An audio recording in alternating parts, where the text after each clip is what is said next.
عثمان غازی کی وفات کے بعد نوخیز عثمانی ریاست ایک نازک موڑ پر کھڑی تھی۔ کیا یہ چھوٹی سی انادولی سلطنت محدود رہ جائے گی یا ایک عالمی طاقت بنے گی؟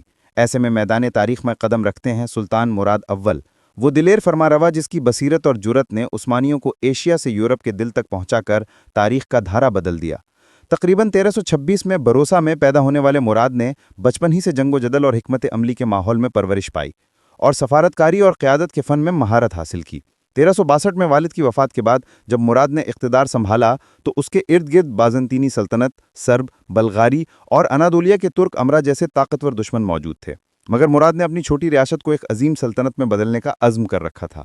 انہوں نے سب سے پہلے ادھرنا ایڈریانو پول کو 1369 میں فتح کیا اور اسے عثمانی دارالحکومت بنایا جو یورپ کے دہانے پر واقع تھا۔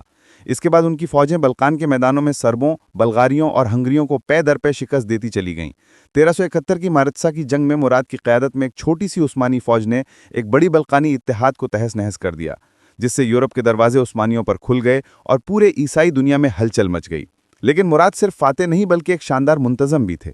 انہوں نے عثمانی حکومت کو نئی بنیادوں پر منظم کیا، اسلامی قوانین کو مضبوط کیا اور ینیچری یعنی جینیسائری کے نام سے ایک ایسی باقاعدہ فوج تشکیل دی جو بچپن سے تربیت پاتی اور صرف سلطان کی وفادار رہتی۔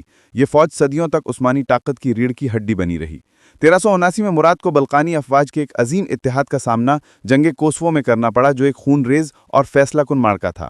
عثمانیوں میں شاندار فتح حاصل کی مگر اس کامیابی کی قیمت بہت بھاری تھی۔ فتح کے بعد مراد جنگ کے میدان میں ہی ایک سرب سپاہی کے ہاتھوں شہید کر دیے گئے۔ یوں وہ واحد عثمانی سلطان ہیں جو براہ راست میدان جنگ میں شہید ہوئے۔